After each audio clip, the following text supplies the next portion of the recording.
Hi, welcome to this series where I'm going through the ITIL 4 practices individually and giving you the main headline points you need to be aware of to help you build your base ITIL 4 knowledge.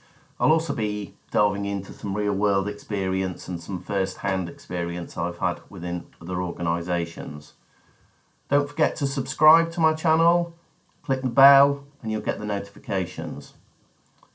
As a reminder, a practice is an organisational resource designed for performing work or accomplishing an objective. Okay, so let's get to it. Today I'm going to be covering off workforce and talent management from the general management practice. So first off, what is workforce and talent management? Well, the purpose from an ITIL 4 perspective, the purpose of the workforce and talent management practice is to ensure an organisation has the right people with the appropriate skills and knowledges in the correct role to support the business objectives. Now, I always like to think along the lines of, well, companies need people in order to work, so you need the right people, you need the right skills, you need the right knowledge, and you need the right roles, and you need those people in the right place.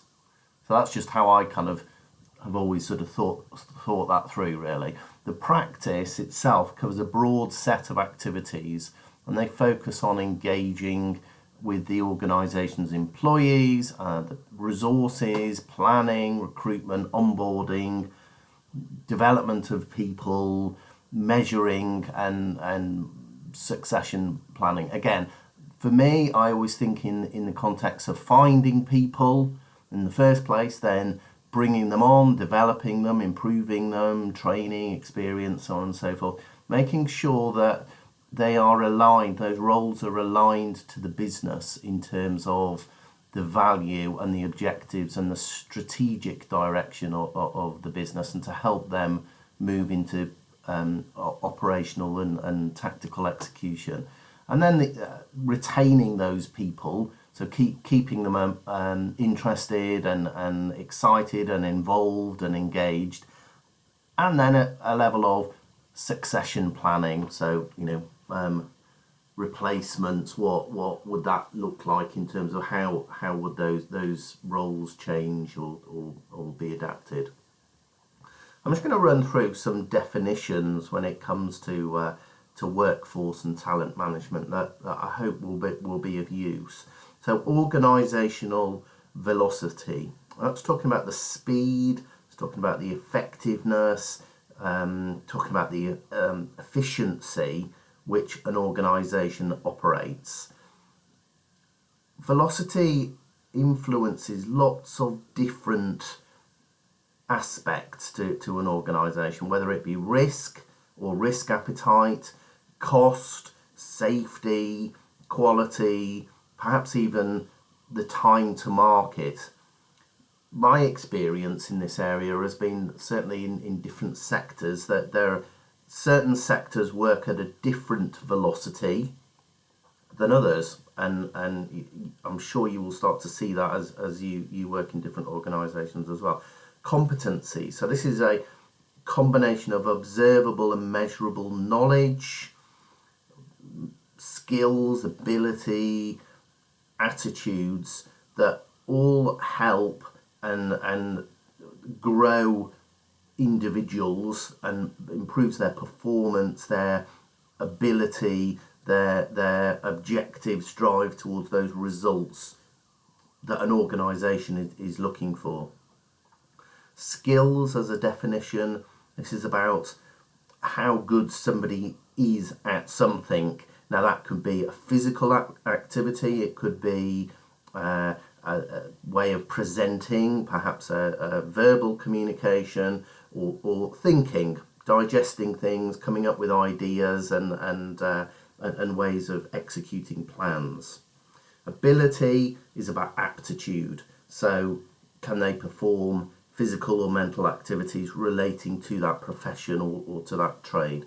Knowledge, so that is all about understanding the facts, the information that's acquired by a person through experience, both educational, theoretical, practical, first-hand experience, whatever that may be.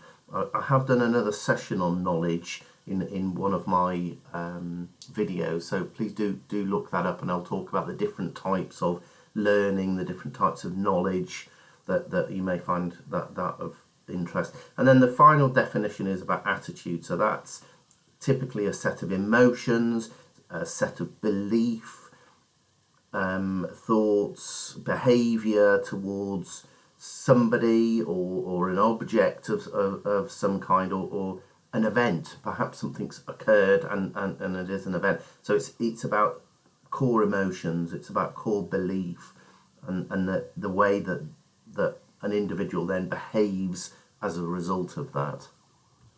So as we just delve into workforce and talent management from the ITIL perspective, there's a few key points that I'd like to really highlight, and that's about understanding and forecasting future demand for services, and just making sure that you have the right people. So we talked about that earlier in terms of the right people, the right skills, the right roles in the right place at the right time.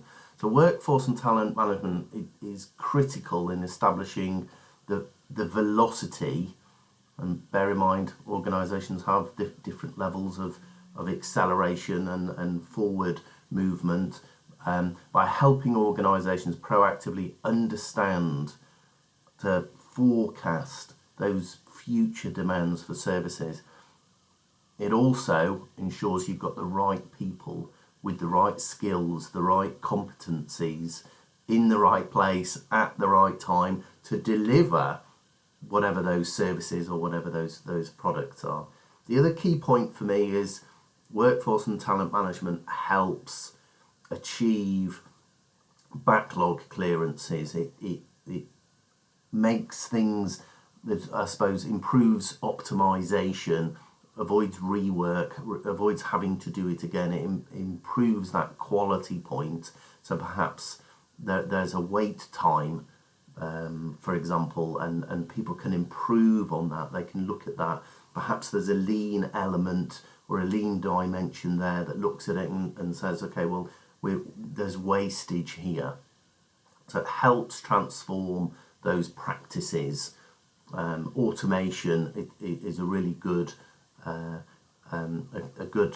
point really to raise in that the practices and automation for capabilities in this new digital economy, it improves that speed to market, which is so important. Having the right people in the right place at the right time, doing the right things, that becomes very, very important. It becomes critical.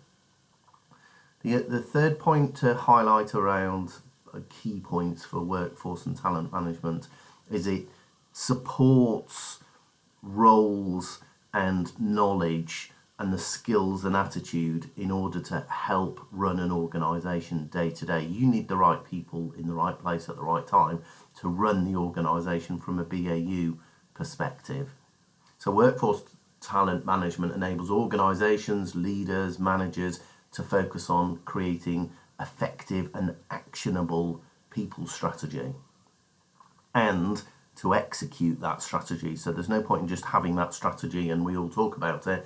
You need people to then do it. So I quite like to think around the idea of you have the high level strategy, and then that needs to be translated into operational strategy and operational direction and operational tasks and tactical activity and tasks and strategy.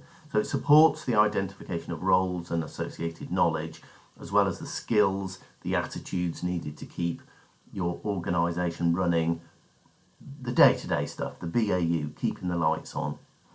It also addresses emerging technologies and leadership and organisational change capability. I've done another presentation on the organisational change capability as part of the general management practice series I'm doing, organisational change management. So I suppose the final point really for me around workforce and talent management is things are changing. Now, this whole concept's is not a new idea. It's been around for some time, but the roles are changing dramatically now, and because of this, workforce and talent management needs to be the responsibility of leaders and managers throughout the organisation. I'm going to talk very briefly about the 6 activities within workforce and talent management. That's workforce planning, recruitment, performance measurement, personal development, learning and development, mentoring and succession planning. So workforce planning, translating the organisational strategy and objectives into capabilities, which then in turn rolls into competencies and roles. Recruitment, acquisition of new employees, so getting new people or perhaps contractors or consultants to fill those gaps related to the capabilities that are perhaps missing. Performance measuring, so as you might imagine, this is about measuring and assessing and establishing job roles for predefined competencies. Personal development, so publishing roles, competency frameworks to plan growth and advancement. The learning and development point talks about targeting educational and experience learning opportunities using various formal and also non-formal methods. And then finally, mentoring and succession planning. So bringing those people along, a mentoring, improving engagement. Succession planning is, okay, well, if this person then develops into another area or perhaps the person leaves, how are we going to manage that? Let's talk really briefly through the service value chain activities. Like pretty much all of the general management practices, there's an element of they are involved in all of those activities. So the planning, the improvement, the engagement, the design and transition, obtaining, building, delivering and support. But I guess the specific call out here for workforce and talent management would be around the plan and the improve. So planning, workforce planning is the output of this activity in order to eventually deliver the value, the products and the services, and then the improvement point. So that's it on this very brief session, just all about workforce and talent management. Please do subscribe and hit the bell to continue to get the updates. Thank you.